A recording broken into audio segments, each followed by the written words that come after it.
I hope you see kids, it's Matt here from Newcastle again. So good to be with you this morning. I hope you are loving church as a family. I know we have been. I would love to talk to you today about a guy in the Bible whose name is Elijah. And there's a story about Elijah, lots of stories about Elijah, but there's one particular one in 1 Kings chapter 19. And Elijah was desperate to hear from God. Anyway, he's waiting to hear from God, and then next thing, there comes this powerful wind.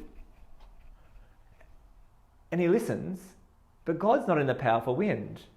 Before he knows it, there's an earthquake.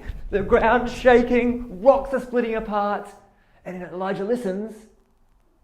Surely God's going to be in the earthquake. God's powerful, isn't he? Not in the earthquake. Next thing, a fire blazing. But he's not hearing God in the fire either. Do you know what? The next thing that happens is there's a gentle whisper. And Elijah listens. And he hears God speaking in the gentle whisper. Hope you see, kids.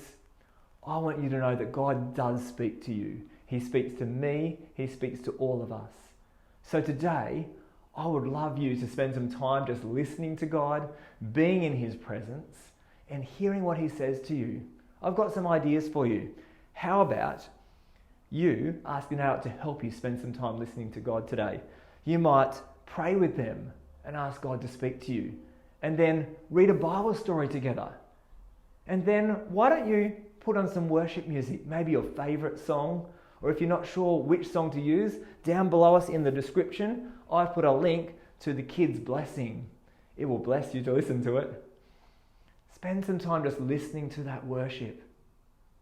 Don't sing along. Don't speak. Just listen. And then, after the song's finished, maybe ask them to sit next to you or cuddle up under a blanket together with them. And just sit there quietly for as long as you can, cuddling together and just listening to what God's saying to you. When you're done, I would love you to respond. You could do that in so many different ways, but some of the ways I can think of are, why don't you draw a picture of what you saw or heard God say to you? Or write something down. Or what about you could go and make a video explaining to somebody what God said to you. Or even, why don't you describe to somebody how your body felt while you're listening to God? These are all ways God speaks to us. Hope you see, kids.